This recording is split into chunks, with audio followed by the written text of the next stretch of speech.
everyone, it's Tim from Your Six Studios. Today in the studio, I'm going to show you how to turn on and off your flashlight real quick on your Android phone. So when you turn on your Android phone, what you want to do is just swipe down from the top. Go to your widgets. Usually the first widget right here is your flashlight. You can just turn it on or off right here.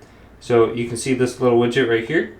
It's usually on the front page, or you might have to swipe through to the right, and then you can find it located right here. Otherwise, you have to go to settings, type in flashlight right here under search settings, and you should be able to turn it on or off right here.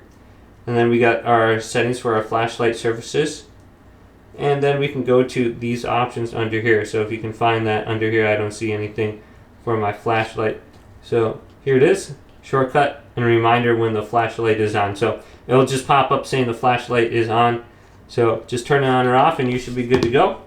Hopefully this video did indeed help you out. If it did, leave it a big thumbs up and subscribe to my channel down below.